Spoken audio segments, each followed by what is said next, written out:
Welcome back, everybody, to Watcher of All Things. My name is Kiki, and this is my podcast where I talk movies, TV shows, and all things entertainment. And today we are back, baby. It is episode 85. I'm back from vacation, reporting live from Toronto, Ontario. I am currently in a sublet apartment before I move into my own place next week. Very exciting things happening, starting a new job. But today, this episode is going to be a fun August 2025 catch-up. I have 7 movies that I watched over the month of August that are 2025 releases. Some of them even came out way before August, but I finally caught them. It's going to be a lot of fun. It's going to stay non-spoilers. You don't have to worry about all of that stuff. We're going to talk Happy Gilmore 2, Oh Hi, The Naked Gun, In the Lost Lands, The Ballad of Wallis Island, Hurry Up Tomorrow, and Weapons, which I saw yesterday. I'm very excited for that. I'm going to save Sorry Baby for next week because I'm going to watch it the day after I'm recording this. It is currently Wednesday, August 27th. But guys, I am so happy to be back. I had an amazing vacation. It was genuinely so much fun. It was amazing spending awesome time with my family. My brother's wedding was so much fun. Like, it was truly the trip of a lifetime. My girlfriend and I traveled to some really amazing places. We went from Zagreb to Vienna to Prague to Copenhagen to Florence to Malta back to Zagreb. I haven't been in Croatia with my family, like with my parents and my brother, for 15 years all together. So it was really cool to have all of us there, but I still watched plenty of stuff. So today we'll have the news section where there's a lot of fun stuff to cover. I'm not going to go over all the news of last month. I just have the news of the last few days, and then we're going to hop into our 7 movies talking non-spoilers, or, I won't give anything crazy away. I'm just going to give general consensus about the 7 movies that I've watched. And then the What Else I Watched segment, I have a lot of movies to talk about. I have quite a few TV shows that I've been watching. No books because I currently only have my suitcase with me of the clothes I brought on my trip, as well as my laptop. I haven't gone home to get my comic books or anything like that yet. I'm not moving into my new place until next week, so living a little bit bare bones right now. But today, don't worry about spoilers. It's just going to be the August 2025 movie catch-up. I think I'll do timestamps for each movie in case you want to completely avoid the discussion for one movie, so you can look for that below. But what do you say? Should we jump into the news? Let's do it. Let's talk the news. All right, well, our first piece of news, K-pop Demon Hunters, which over the last month, look, I raved about this movie. I absolutely loved it. I thought it was so much fun. Well, it's kind of just taken off. Like, it's remarkable. Within a month, it's become Netflix's most watched movie ever, over Red Notice, that bullshit movie with Ryan Reynolds and The Rock and Gal Gadot, which apparently everyone in the world was watching. One of my favorite podcasts, The Weekly Planet, always just say they're watching Red Notice as a joke, but it looks like the evil has been defeated. We have a new reigning champion, and you know what? I'm so happy because I did not know this. I guess the director of K-pop Demon Hunters is actually Canadian, and that's really cool. So now it's being reported that it's not only the most watched Netflix movie of all time, but Sony and Netflix are now in deal talks on making a K-pop Demon Hunters sequel happen. Also, an Oscar campaign will be happening for the film. Fire me up. Best animated picture coming in hot. That's really cool because you know what? It's a fun story. It's a really unique story as well, blending like 2 huge genres that have been,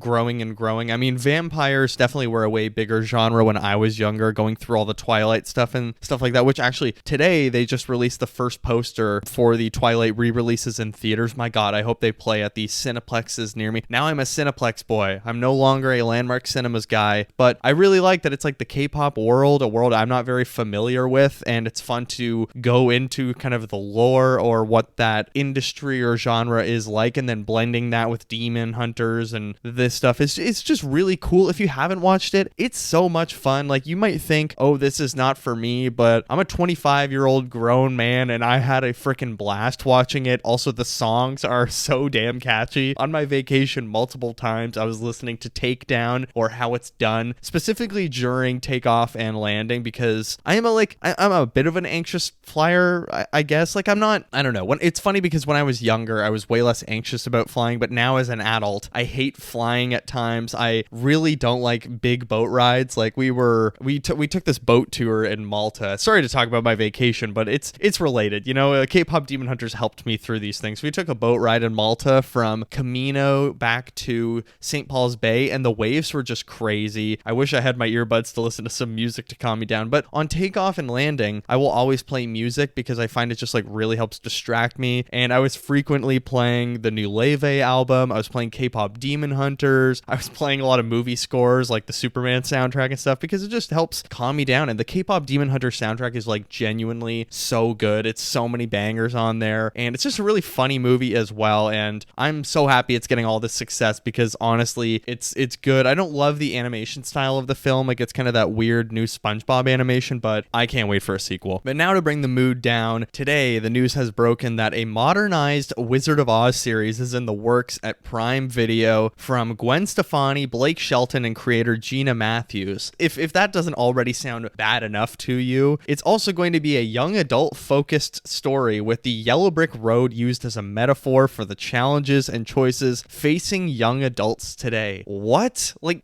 every sentence is worse than the last. You know, I often watch The Wizard of Oz and think, yes, the yellow brick road is just like the challenges I face in my life. What are we talking? What are we why? What is with these sudden like resurgence of, we need to milk the Wizard of Oz? You know, I'm happy we're getting these two Wicked movies because I think the performances are fantastic of the two leads. Even if I didn't love Wicked or wasn't my favorite last year, it's still a really enjoyable movie. And, you know, I'm excited for Wicked for Good this fall. Like, I'm definitely going to be there day one, and they're award season contenders, but we don't need this. I mean, when I was gone, they had the whole AI Sphere Las Vegas Wizard of Oz thing, which was one of the stupidest fucking things, sorry, pardon my language, I've ever seen in my life. And that guy from Turner Classic Movies who's on CBS Sunday Mornings or whatever it is, he was defending it, saying, it's going to bring it to a whole new audience. No, it looks terrible. Like, it actually looks awful. It is like a PDF scan or JPEG behind the movie playing in the background, and they're like, how can we take away all of the film grain and fun, unique stuff about the texture of films, and how can we just smooth everyone? It's like Facebook Reels, when everybody uses all those weird filters on Facebook Reels and Instagram Reels to make everything super glossy and smooth. Like,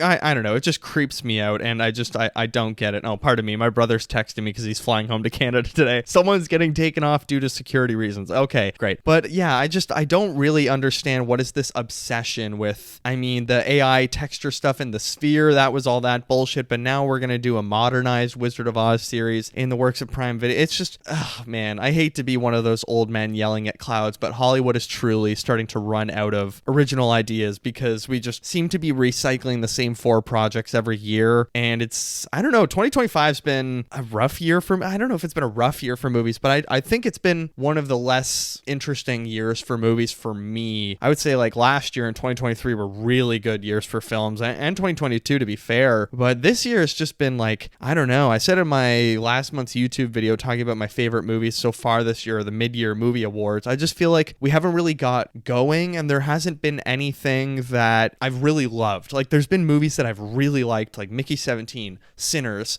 28 Years Later, Superman. You know, there's been movies that I've really enjoyed and I've wanted to watch multiple times, but there's been nothing that I'm like, okay, this is like life altering. This is amazing. This is 5 out of 5, 5 bags of popcorn and one little statue, as the On Cinema guys would say. It's been a weird year for movies, and I don't know, just a lot of the news is not helping that. It's like, is Hollywood kind of folding a bit on itself? I hope not. I hope there's more creatives that just keep trying to push through and break the molds. And speaking of creators that are kind of breaking the molds in their own ways, I would say James Gunn and Peter Safran in some kind of way, even though it's in a very saturated market within the superhero medium. James Gunn is a creative who's in charge of a studio, and that's not really happening at any other studio. Like, these people that are running the other studios, no one is really a creative person running studios. Like, it's all business people that run movie studios, and that is a weird thing because you would think, we need a creative person who can oversee oversee the creativity, or at least partnerships where it's one creative person, one business person. Like James Gunn and Peter Safran are kind of the first mold that we could have in a little while where it's a creative person that actually makes films running a studio, and I like that. Well, he was giving a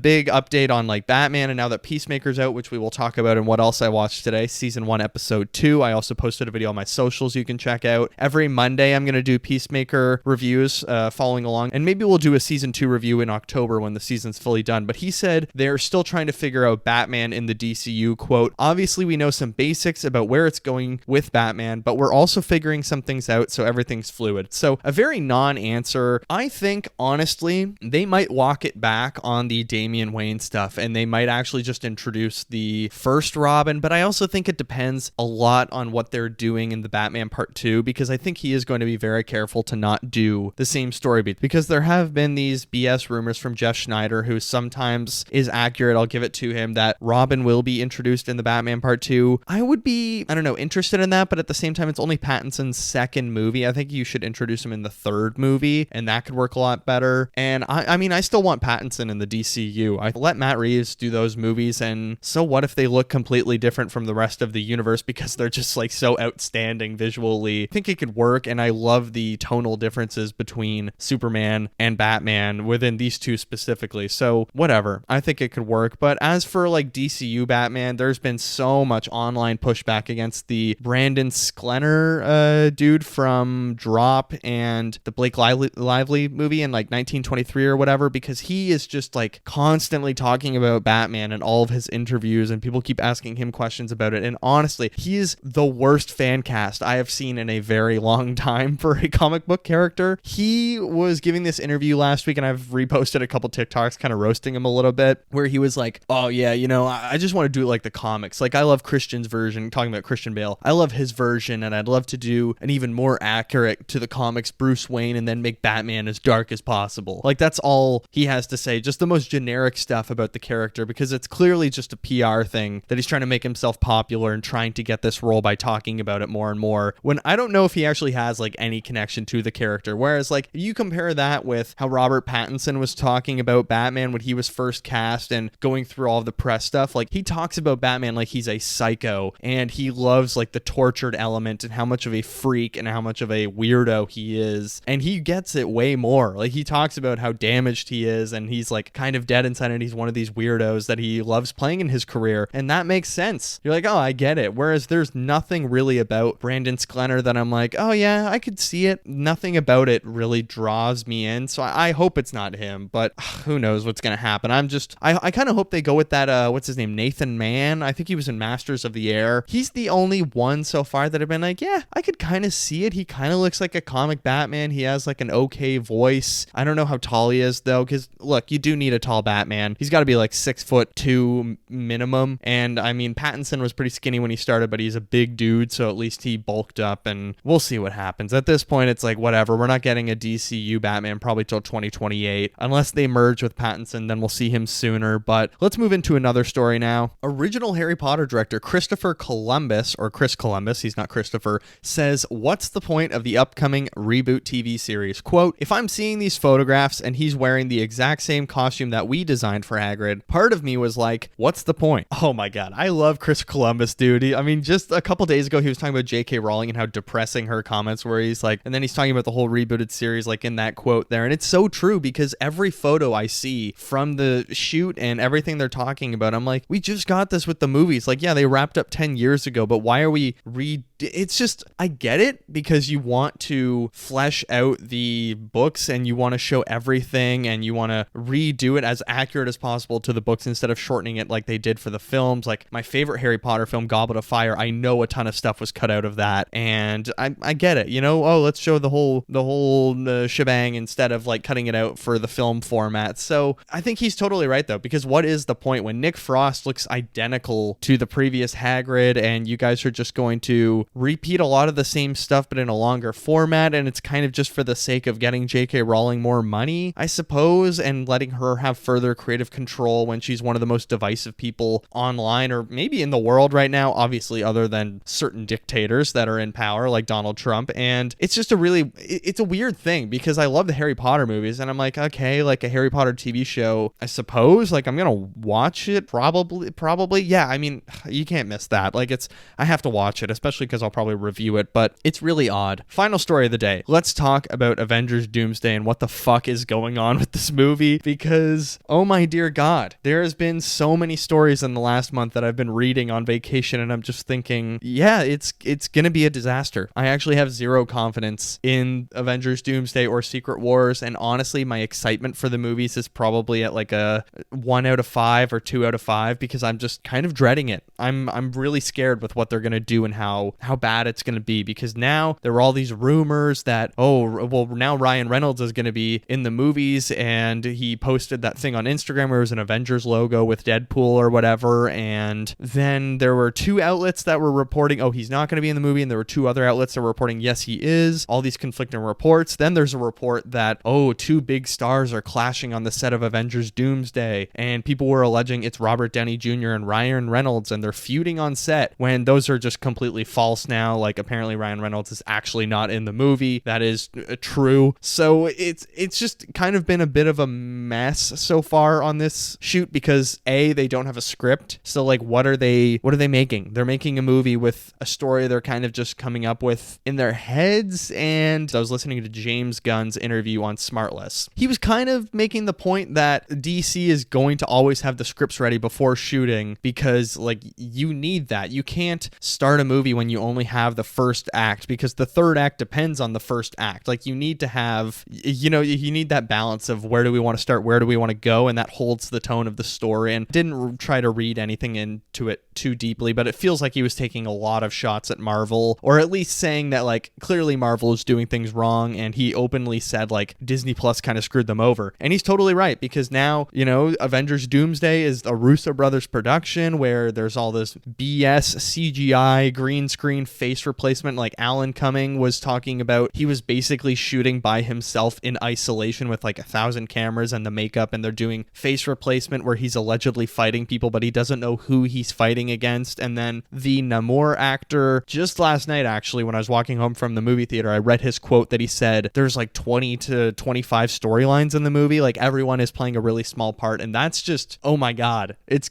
actually, I think I'm really scared. And I've long been like an MCU defender. I love the MCU. I've loved a lot of stuff that they've done, and as someone who loves these projects, I can equally admit that they have done so much harm to cinema and Hollywood and the movie theater system, that people are only going to the movies now for this big event blockbuster popcorn stuff like Marvel movies, and that's really damning. It sucks. It's depressing, and I think it's going to be a mess versus, Spider-Man, Spider-Man Brand New Day. I've seen all the set photos, and now today they announced they're using like Jackie Chan's choreography team, and that's so cool. I actually think that movie's going to be really good, or at least interesting and well made at the end of the day. It's not going to be like people shooting by themselves, and it's just going to be mocap galore and CGI slop fest. I actually have way more confidence in the Spider-Man movie than Avengers Doomsday. I don't know, guys, but there's, happy news with K-pop Demon Hunters. There's sad news with a Wizard of Oz modern remake. A weird month of news, but I think I'm ready to talk about my movies that I watched in August 25. Again, we have 7 movies we're going to go through, and I think we should just hop right into it. Let's do it. Let's hop into our August 2025 movie catch-up.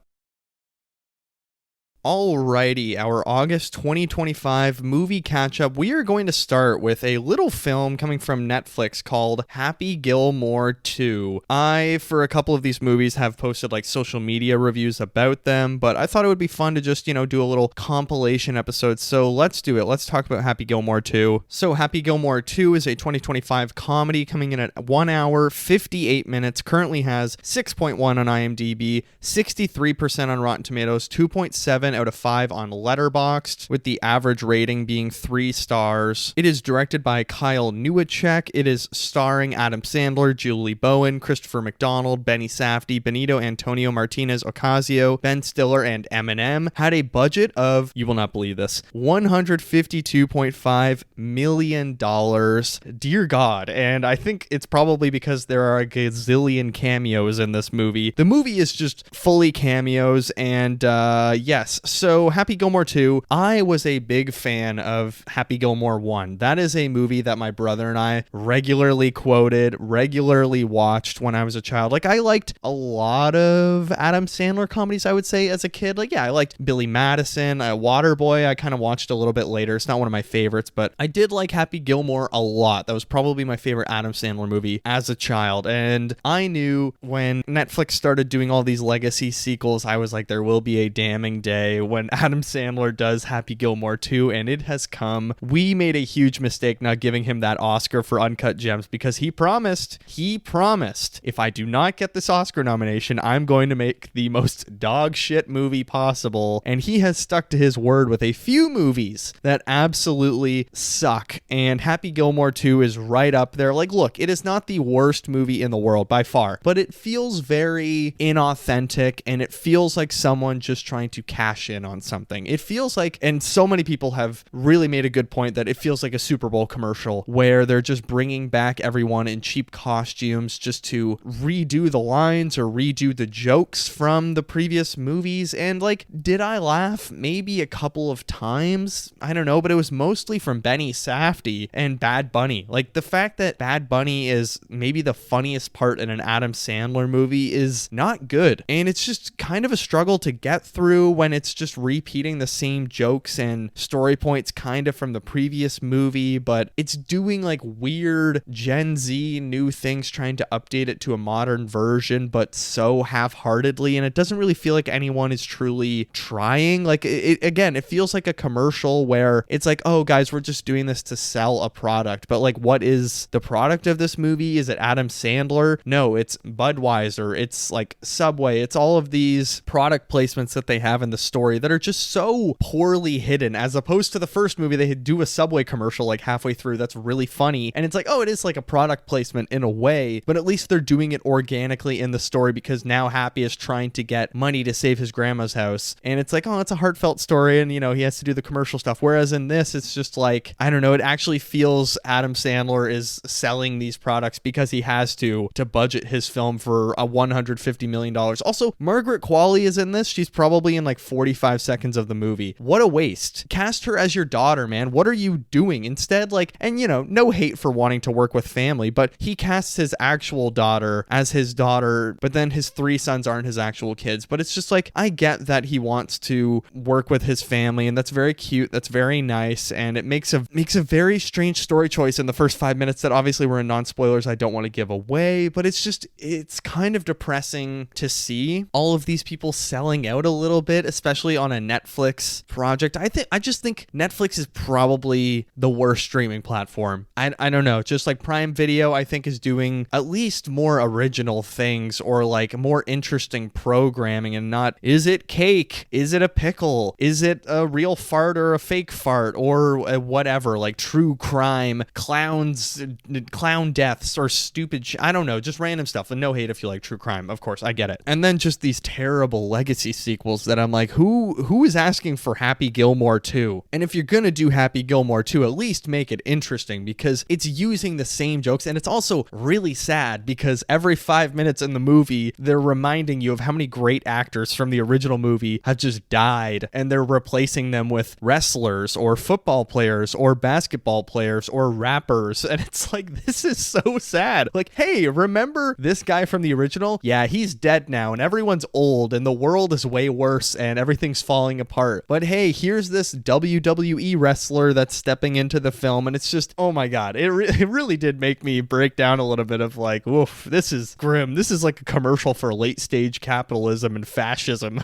It's just not very good. I think, I don't know, it's definitely a Netflix sequel to Happy Gilmore. It looks and feels like a Super Bowl commercial. The story is really not that interesting. It's just, what are some highlights? I don't know, maybe if I had to say, you know, my 2 stars and a wish, I would say star number 1, at least Christopher McDonald as Shooter McGavin is having fun, and he's actually funny in the movie. Like, at least he is trying. Star number 2, Benny Safdie just looks like a Guy Fieri hybrid with an athlete, and I think at least Benny Safdie's funny. My wish, just scrap the whole thing. That's my wish. Very rarely is my wish for a movie just like scrap it. Yeah, Happy Gilmore 2, I'm giving a 2.5 out of 5 stars. It was a real dud. I would not recommend it, really. Like, don't go out of your way to be like, like, oh, I have to go watch the original so I can watch the new Happy Gilmore because Adam Sandler is giving a life-changing performance. No, I would say, I don't know, if you're a fan of Barstool Sports, you'll probably like Happy Gilmore too. I would say that's probably the intelligence or the crowd that they're catering to here. Let's move into my next film. It is a little movie called Oh Hi. Oh Hi is a 2025 comedy coming in at a sharp 1 hour 35 minutes. It has 6.6 out of 10 on IMDb, 63% on Rotten Tomatoes, 3.4 out of 5 on Letterboxd, with the mode rating being 3.5 stars, just edging out 4 stars. It is directed by Sophie Brooks. It stars Molly Gordon, Logan Lerman, Geraldine Viswanathan, John Reynolds. I saw this probably 2 days before I went on vacation. I was excited for it because I don't know, Molly Gordon seems funny and she seems nice. Logan Lerman, I grew up with him as Percy Jackson, so I was like, you know what, I'm intrigued. I'm gonna go see it, and it was okay. I don't know, it wasn't the worst thing I saw, but it's just it's a kind of a fun movie that overstays its welcome, even though it's only 95 minutes. I mean, the premise is that it's this couple who have been seeing each other for a few months, and it's literally in the poster. I'm not giving anything away. So they go on this trip, and after the first night, the guy says, oh, I'm not interested in having a relationship, and I'm just like interested in fooling around and sleeping with other people, despite them having been exclusive for like 4 months. So she ties him to the bed until he says that he'll either be with her or they have an honest conversation about like their relationship, and it kind of just spirals from there. And it's a very fun premise. I will say the first 20 minutes, it's very like lovey-dovey, and they're kind of the most unbearable PDA couple that's like, we're so in love, and I'm going to make you this meal, and I'm going to feed you, and then we're going to dance outside under the lights. And it's just like very fake. Molly Gordon feels very Claire from The Bear is how I would describe it, like this perfect male vision in the first 20 minutes. And I like that they break away from that, and then she becomes like a psycho girl, sort of. Not really, because I think she's actually pretty based for most of the movie, but it's a very interesting premise when it first starts. But to be honest, they kind of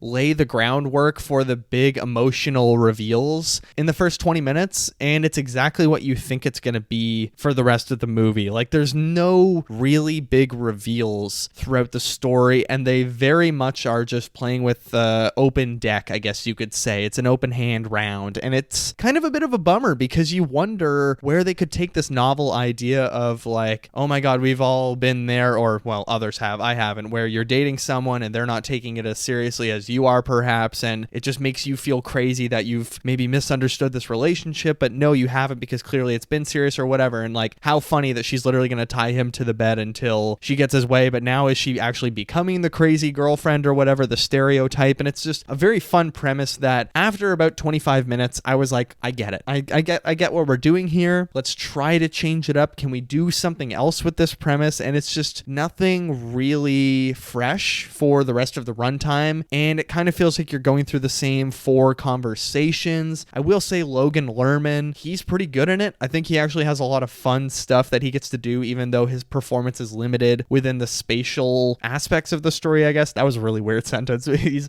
performance is limited because he is handcuffed to a bed. Molly Gordon, I think she is like good after the first 30 minutes when we get to throw away all the stupid like lovey-dovey girl stuff, and it's like she's just playing Claire from The Bear, and we get to sort of see her take on a bit of a new performance as this crazy girl who thinks she's crazy, but is she crazy because she's really serious about this relationship? And there's some fun other people that show up along the way, like David Cross and Jonathan Reynolds, I think is his name, and then Geraldine Viswanathan. I've spoken about how funny she is in pretty much everything I've seen her in, even Drive Away Dolls, a movie I wasn't really that crazy about last year. I thought she was at least funny in it. She was also in the You're Cordially Invited movie this year with Reese Witherspoon and Will Ferrell. I thought she's funny in that. Hilarious in Thunderbolts. She's good in this as well. The problem is she's probably my favorite character in the movie because Molly Gordon and Logan Lerman just feel so emotionally depthless. They feel super one-layered. Like I said, you kind of understand who these characters are, why they're acting the way they are, based on what they say in the first 10 minutes for no real reason. I also find it interesting that this movie and You're Cordially Invited, 2 movies with Geraldine Viswanathan this year, have used Islands in the Stream by Kenny Rogers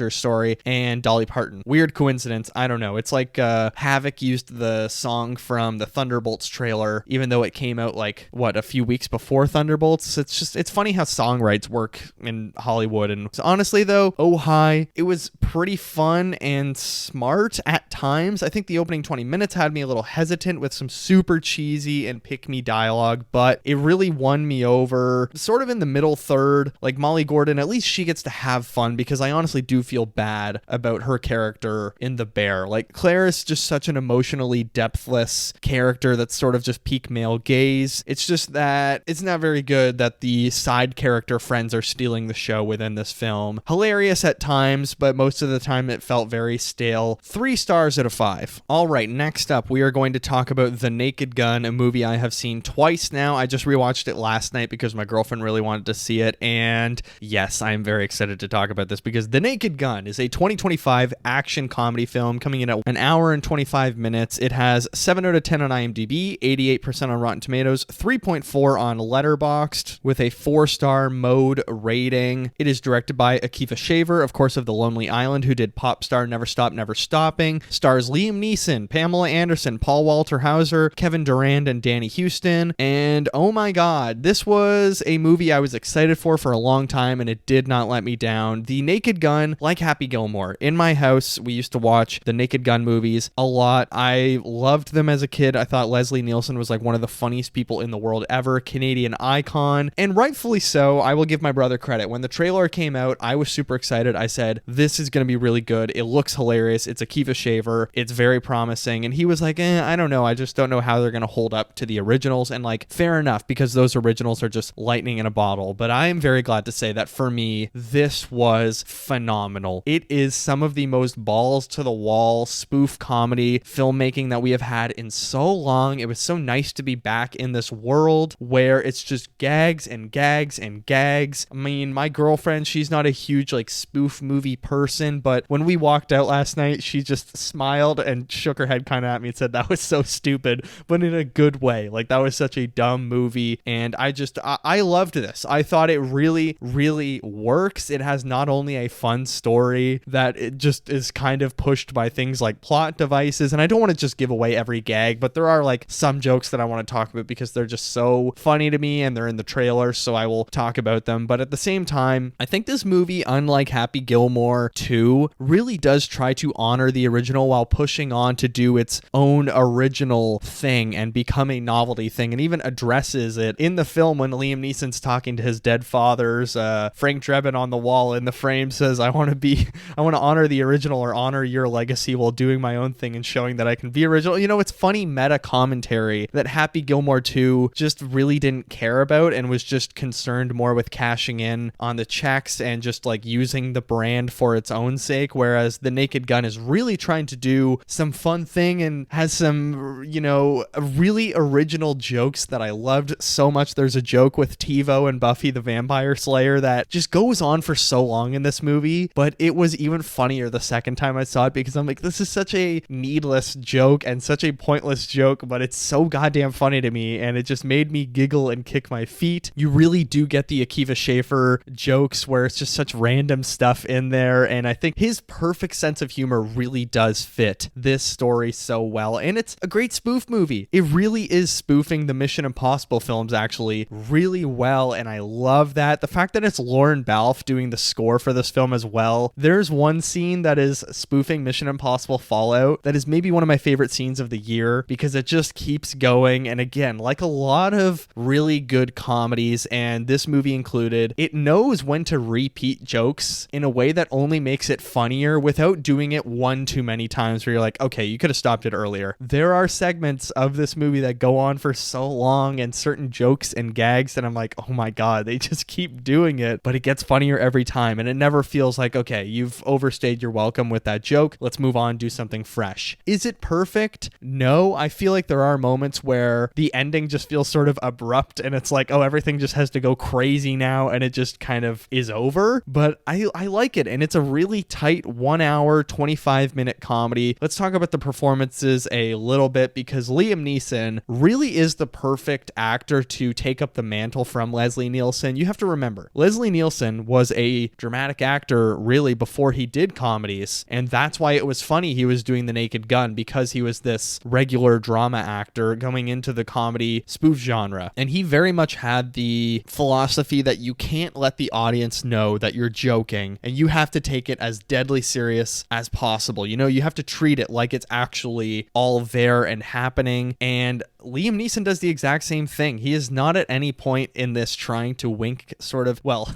there is points where he's literally winking at the audience, but he's never trying to be like, haha, look at me, I'm giggly. Like, this is just so on brand, in character, in world, like makes sense for the Frank Drebin Jr. character. And another special shout out to, honestly, Pamela Anderson. She's so goddamn funny in this movie. There's one scene where she's in a jazz club and she's doing a performance, and it's one of the dumbest sequences I've seen in so long in a comedy film, but it has me rolling every time because it's so close to her kind of almost breaking, or you can see how tired she's getting during it, and it just makes it a little bit funnier. It works really well. Like, there's so many self-referential jokes where they're trying to sort of pull in things from the original films, but at the same time do their own thing with it, like The Weekend Getaway or stuff like that, and the beaver jokes, and it's really, really, really good. I urge you people, go watch The Naked Gun in theaters, because there is not a spoof comedy like that out there right now. And people always say, oh, well, they're just not making comedies anymore. Comedy's illegal. Everyone's too woke and whatever. Go see The Naked Gun, because there are a couple of jokes in here that you will be like, oh, well, maybe comedy is legal. Whatever the fucking incels are going to say. But The Naked Gun, hilarious movie. I think it's honestly so well put together as well. It's super well directed. The action and the comedy are so well made both at the same time. There's fight sequences in this that are so dumb and over the top that it just makes it 10 times funnier. It has CCH Pounder. For the It's Always Sunny fans, you're gonna know who that is, and I loved it a lot. And both times I've seen it, I've absolutely loved it. I loved it even more the second time. 4 stars out of 5. The Naked Gun is very, very good. All right, next up I will quickly talk about In the Lost Lands, which is a 2025 action fantasy film coming in at 1 hour 41 minutes. I watched it on the Flixbus to the Toronto airport before I left. I know it came out a little while ago. I want to say like May or something like that. No, March, sorry. But I rented it because it was a 99-cent rental, and has 4.7 on IMDb, 23% on Rotten Tomatoes, 2 out of 5 on Letterboxd. Stars Mila Jovovich, Dave Bautista, Arlie Yover, and yeah, it's directed by, is it Paul W.S. Anderson? It's a quick hour 41 minutes movie, and I think this is one of those movies that I watched it and I was like, there are elements that I could like about this. It's kind of a fun fantasy, and I'm not even huge on fantasy, but it's very stylish. It's very like glossy and kind of crazy looking, but at the end of the day,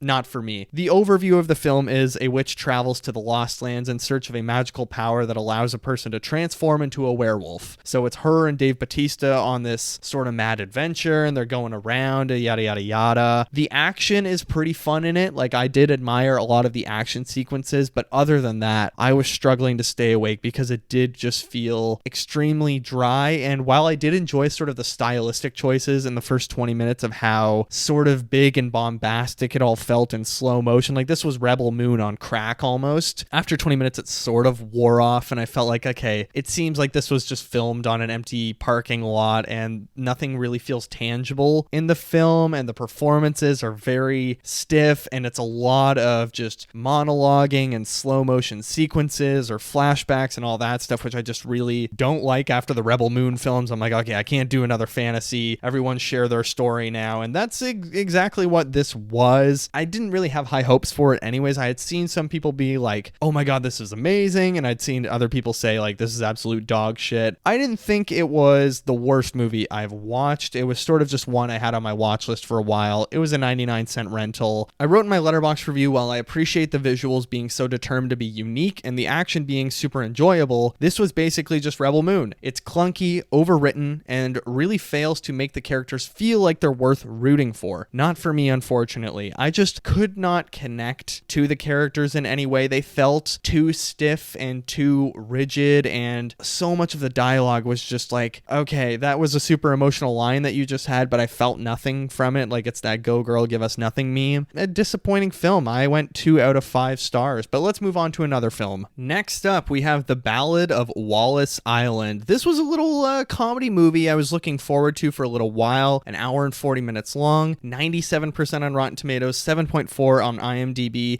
3.9 on Letterboxd, with a 4-star mode rating. The film stars Tom Basden, Tim Key, Carey Mulligan, Sion Clifford, and I was excited after I saw the first trailer for this. It's a very small and quaint, intimate story. The synopsis, just so you get an idea, it's an eccentric lottery winner who lives alone on a remote island, tries to make his fantasies come true by getting his favorite musicians to perform at his home. But it's a lot more than that. It kind of touches on grief and where relationships go wrong in the past and trying to bring back magical times when they're not really logical or can't make sense anymore. And I really loved it. It was such a fun, really moving watch that I watched on a Flixbus going from Prague to or Vienna to Prague, and I was holding back tears on a bus, and it was really nice. I have to say it's hilarious because Tim Key is just so funny in this movie. He plays a guy named Charles. He's the lottery winner. A really good performance that he's sort of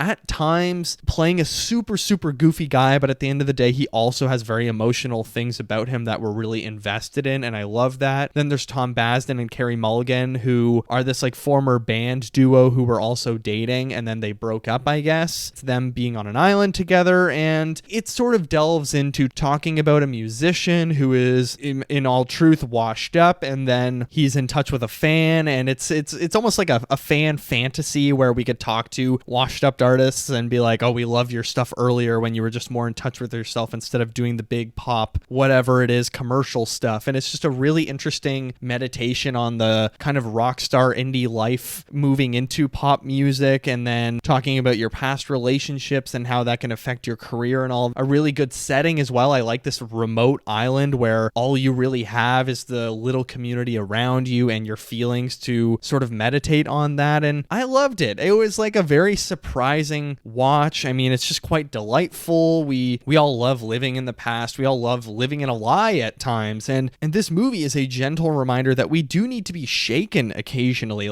Performances were really good in this. The writing had me kind of scratching my head a couple times because of certain character choices or inclusions. Carey Mulligan has an American husband that's with her on the trip, and then he's just kind of written out of a large section of the movie. So I'm why have him in the story? You could just say she's married, but the character's not there. It was just a really strange inclusion that I didn't quite get, but at the same time, there was a lot to really love. It was a lot of fun. It was worth looking forward to. I really wanted to watch it in theaters, but it didn't play at my theater in time before my vacation, so I rented it. 3.5 out of 5 stars. I thought the music was really good. The jokes really do hit, and they work the entire time. Go check out The Ballad of Wallis Island. Let's move into the final 2 movies. Unfortunately, I finally watched Hurry Up Tomorrow, starring The Weeknd and Jenna Ortega and Barry Keoghan. I have been putting off this movie since it came out. I rented it before the trip, and so I finally watched it yesterday. Hurry Up Tomorrow is a 2025 thriller musical, kinda. Comes in at an hour, 45 minutes, has 14% on Rotten Tomatoes, 4 out of 5 on IMDb, 1.9 on Letterboxd, with 1.5 star being the mode rating. It stars The Weeknd playing himself or Abel Tesfaye, Jenna Ortega, Barry Keoghan, Riley Keough. The film is a musician plagued by insomnia is pulled into an odyssey with a stranger who begins to unravel the very core of his existence. It's directed by Trey Edward Schultz and written by him as well. It's a really strange vanity project is what I can tell you, and it's not good. It's one of the worst movies I've watched this year. I put it in my bottom 3 movies of the year, and look, I would rather take a crappy, egotistical vanity project any day over a CGI slap fest like The Electric State. And this is kind of the second project that has made me question,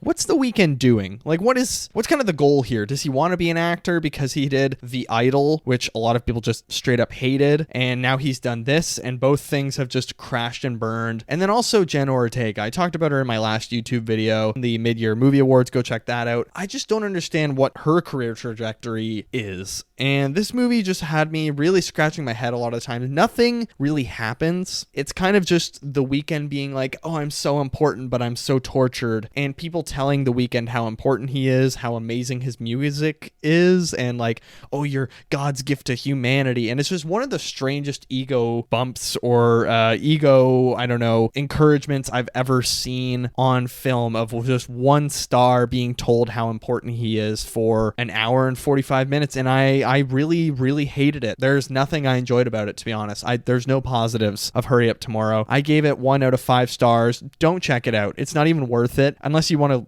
laugh for a while, because there are some sequences that are just genuinely so goofy. So 1 out of 5 stars. But my final movie that I watched in August of 2025 releases yesterday, I finally saw Zach Krieger's Weapons. Weapons is a 2025 horror mystery film coming in at 2 hours, 8 minutes, has 7.8 on IMDb, 94% on Rotten Tomatoes, 3.8 on Letterboxd with a 4-star average rating, or 4-star mode rating rather. The film stars Julia Garner, Josh Brolin, Alden Ehrenreich, Austin Abrams, Benedict Wong, Amy Madigan, Carrie Christopher, Toby Huss, Whitmer Thomas, Kaylee Shutera, and it's a very spooky movie, you know? It's doing very well at the box office. It was kind of the talk of the town while I was on vacation, and I was like, ugh, I'm so bummed I can't see it, because obviously I'm on a trip, but at the end of the day, vacation's vacation, and I was very happy to be there. But this was like priority number 1 when I came back, because I love the cast, and they actually had this lined up a long time ago, this film to be made, and the script was really competed for. Like, this was the movie that I think Jordan Peele's team were trying so hard to buy. Jordan Peele fired his entire team. Also, they were going to make this movie, and then the strikes started back in 2022, so the entire cast pretty much changed except one guy. Austin Abrams was the only one that stayed on. Everyone else had to be replaced. Like, originally it was the woman from The Worst Person in the World and A Different Man. It was also Pedro Pascal, so a pretty different cast, but then they had to reshuffle everything just because of what happened. And look, this was a really good movie. I liked Weapons a lot. I think it is so well made. I was a big fan of Barbarian. It was a very creepy movie that made me extremely uncomfortable, was also very funny, and this movie is very much the same. There were moments where I was laughing out loud. Specifically, there's one Josh Brolin what the fuck that he says after a nightmare that actually had my theater belly laughing, and it was great. I think it's a fun horror movie that has an inventive kind of villain, I guess you could say, or at least I was on board with the villain of like, okay, yeah. And the performances are really, really, really good. Like, Carrie Christopher plays a kid named Alex in this film, and he is such a good child actor. I was blown away by his performance, but I really like how it breaks up the story and being an anthology, kind of like Magnolia, Pulp Fiction, whatever you want to say. And obviously there's very clear nods to Magnolia that Zach Krieger has acknowledged, with Alden Ehrenreich's character being a cop that looks exactly like John C. Reilly in Magnolia. But I just think it's a really well structured film. It holds its space the entire time. A lot of people complained about the ending kind of falling apart. The ending was genuinely one of my favorite parts of the film, in how hilarious it is and just how like kind of shocking it is. And I think it sort of delivered the entire time. There was never any point where I'm like, ugh, okay, we've hit a bit of a slump. I really liked the different chapters and how they all meshed together. There were a couple moments where I'm like, how are they going to tie this all together? Like, it just feels like we've gone really far away from the previous chapter's ending, and how are we going to really bring it back?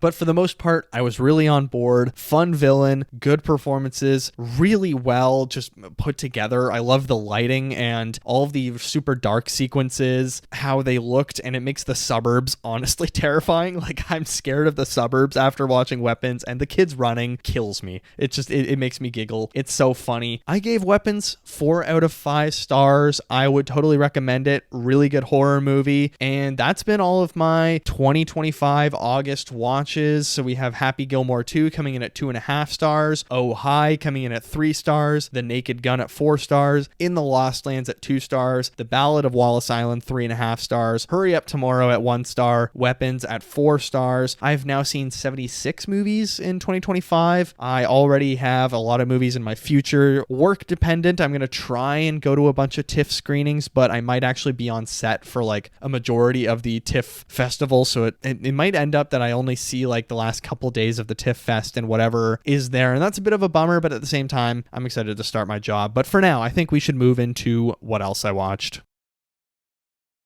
All right, what else I watched? I watched 8 movies and 6 TV shows. I say we begin with the TV shows, just quickly firing through a couple of these. So Survivor Palau Season 10, I actually wrapped up before I left for vacation, episodes 5 to 15. Tom Westman, one of the most convincing winners, I don't know, maybe ever on Survivor, but specifically in the first 10 seasons. I just want to say, Survivor Season 10 is an absolute banger season. Palau is so much fun. Stephanie LaGrossa going down to a tribe of 1 is so damn entertaining and crazy, but I think there's just so many good characters on the show, like Ian. He's this, young guy that kind of has to learn about himself over the season. I think it's a really fun experience seeing someone so young go through such a life-changing experience, and he kind of doesn't even care about winning or about the money in the end, but it's just a really good season of Survivor with a dominant winner in Tom Westman, and I enjoyed it a lot. But then I was like, oh yeah, Peacemaker Season 2 is coming out while I'm on vacation, so I should rewatch Season 1, and my god, it holds up. I love Peacemaker Season 1. Breezed through all,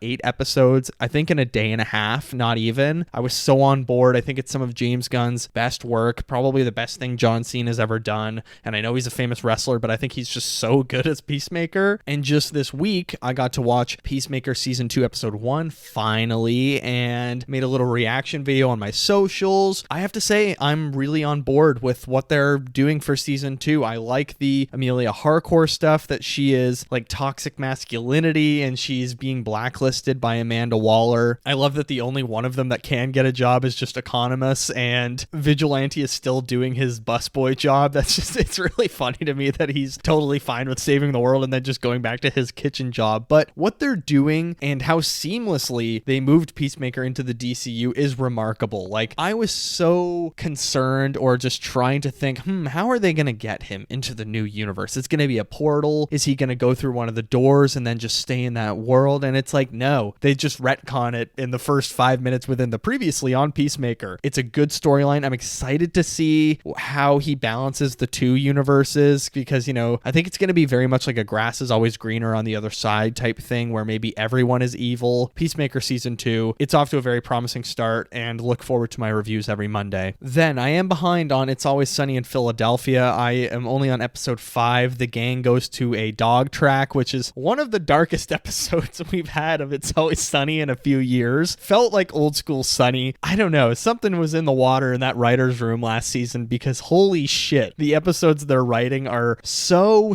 on brand old school Sunny, where it's just dark shit going down. I'm gonna try and watch the rest of the season, or the rest of the episodes, before next week's episode, and I'm so excited to watch the other episodes. But the final TV show that I actually just watched this morning, Alien Earth. I'm a newly discovered Alien fan, Alien franchise fan, I guess you could say, and I like Noah Hawley. I really liked Fargo, that first season. I watched it and I thought it was great. He seems like a very interesting creator. I watched the first 2 episodes this morning, and it's very much a TV show in the sense that I like that it looks like a TV show at times, and there's very clear like blue screen or green screen or whatever, but I'm intrigued. I like it a lot that they're transferring the brains of these kids into other bodies, and they have like these human hybrid type things. A lot of the production design is very good. Like, it's the Weta FX or Weta VFX company that, did pretty much every big movie that you can think of. They've done it. After the first 2 episodes, I'm kind of on board, and I'm curious to see where they're going to go within the entire show. There's 2 more episodes out now, so I'll talk about them next week, but let's move into my movies. First up, we have Poseidon from 2006. I had never seen this movie. It's a Kurt Russell film, but you know what? It's very much a 2006 kind of adventure action hero movie, but it's sort of dumb. It's based on the Poseidon Adventure, I believe, which is a movie from the 70s. A bunch of rich people on a cruise ship, and they have to escape after they capsize or whatever, and it's stupid, but it's kind of fun. I enjoyed it. It's very cheesy, and everyone's just super stupid in it, but it's a fun little team adventure as they try to escape a boat, and I gave it 2.5 stars out of 5. Now, we are getting into all of the movies that I watched on vacation that weren't 2025 releases. So, on the plane ride to Croatia from Toronto, I watched Soul and Nomadland, 2 movies that had been on my radar for a long time, because I missed Soul on both theatrical releases, and I was very interested, and I'm so happy I watched it. It was actually extremely touching. I love what it has to say about like kind of finding purpose and motivation and discovering your talent balance in life in some ways, and it was just a really, really beautiful movie. I love the designs of all the weird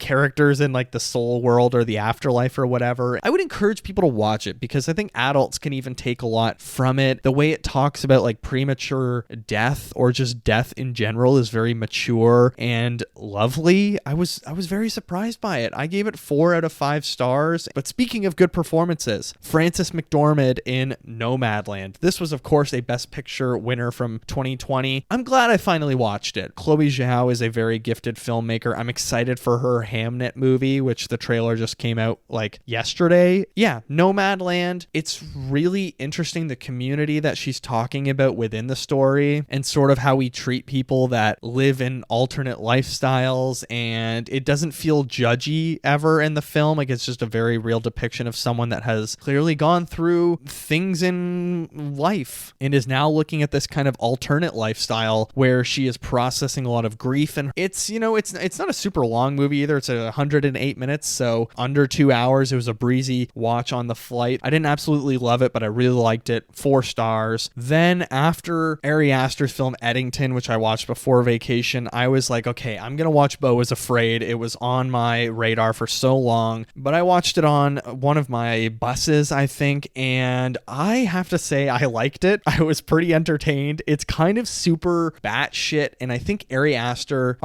pardon me, I said his name wrong in my entire Eddington review and I felt so bad, but Ari Aster is one of the most interesting filmmakers we really have right now, and the way he satirizes,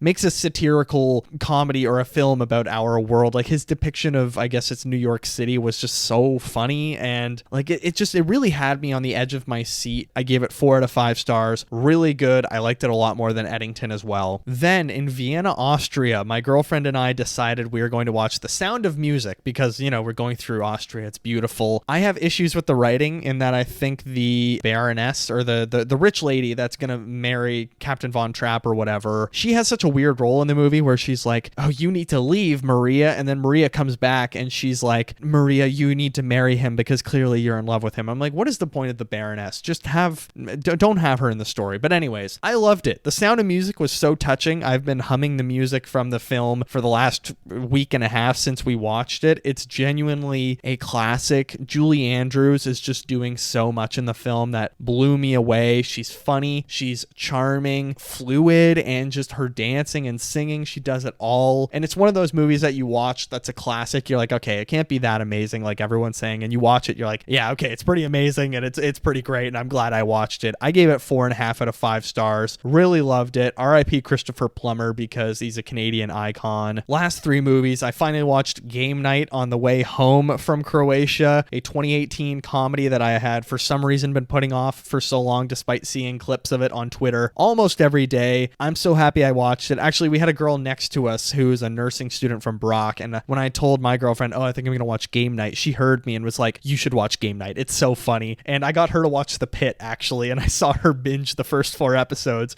So clearly, you know, we swapped good recommendations, and I'm happy I watched Game Night because it is so funny. The whole like Denzel cheating storyline had me cackling on the plane. Like, I was genuinely trying to control my laughter. I would totally recommend it. I gave it 4 out of 5 stars. Really strong comedy. Just like another film I watched, The Naked Gun. I watched it again last night. Loved it just as much. Saw it at a Cineplex nearby here in a like pretty okay filled theater considering the movie's been out for a month. And 4 stars for The Naked Gun. But the final movie I want to talk about before I let you go today, The Notebook. My girlfriend and I watched it in sync on the airplane, both hitting play. This is another movie that, you know, everybody talks about, the Nicholas Sparks story, the movie that put Ryan Gosling on the map, Rachel McAdams, Canadian duo. I actually didn't know she's Canadian. She's from Toronto, but I had never seen it. I sort of knew how the story goes, but honestly, it's good. It's pretty good. I cried a couple of times during the movie. There's something with like old people in films that I just can't really handle, and it makes me sad. And it's just a really good love story, and the performances are really good. The only part where I was like, okay, you're kind of losing me is the last 20 minutes when they make these big choices for the characters in the future, and I was like, kind of stepping too far now. But I still enjoyed the movie, and I thought, like, yeah, it's a classic. It's a good rom-com. Or rom-com? Not really a rom-com, like a romantic drama. Romance. I guess you could just say romance. romance, but it's not a chick flick. Anybody can watch The Notebook. Go enjoy The Notebook, 3.5 stars. But that has been what else I watched. And in fact, I think that's going to do it for our first episode back from vacation, episode 85, August 2025 movie catch-up. This has been kind of, a sporadic, random episode because I didn't even write any notes for the movies I watched. I just had my list and I was like, whatever, I'll talk about each of these as much as I want to. Just a little fun catch-up with you guys after I've been gone. I hope you enjoyed my vacation videos that I was trying to make stuff while I was on vacation, but that's going to do it for episode 85. As always, please rate and review the show wherever you get your great podcasts. Rate us 5-star on any platform, whether it's Spotify, Apple Podcasts, Amazon Music, Acast. We are, of course, an Acast-produced show. Follow us, drop a review underneath below and all that good stuff. You can actually comment directly on Spotify. What have you been watching throughout August? If you were on the YouTube channel, where let's try and get to 600 subscribers. We are so close. Hit like, hit subscribe, comment underneath this episode what you've been watching the past month. What are you looking forward to this fall? How was your summer? What was your favorite summer movie? Hit the notification bell so you know when new podcasts or videos drop. You can also email the show, watcherofallthings@gmail.com, to get in touch with us, and find me on all the social media platforms. Instagram and Threads are at Watcher of All Things. The TikTok account is at watcher.of.all.things. I post on my social media accounts pretty much every day, usually twice a day. I don't know what it's going to be like when I'm working. Honestly, with the podcast as well, if there is a week where I have to miss a new episode because I'm working, that's life, but I'm still gonna, that's life. Sorry, Joker 2 just sort of popped into my head there. But anyways, find me on Letterboxd, my personal Letterboxd account, KikiJ70. That's KIKIJ70. Follow me on there. Drop a comment under one of my reviews that you found me through the show, and I will follow you back. Let's build a little community. Next week, it's a movie that I have literally wanted to watch for almost 2 months now, but it just didn't show at my theaters, so I had to rent it. Sorry, baby. The Eva Victor film, which I have been looking forward to since that first trailer. I have heard amazing things about it. We're going to talk about it next week in episode 86, but for now, thank you all so much for listening. I'm excited for what is to come, whether it's TIFF, my new job, my new life in Toronto, but as always, I'm enjoying doing the podcast. You guys are the absolute best. I love you all so much. Thank you for listening. Take care of yourselves, and I will see you in the next one.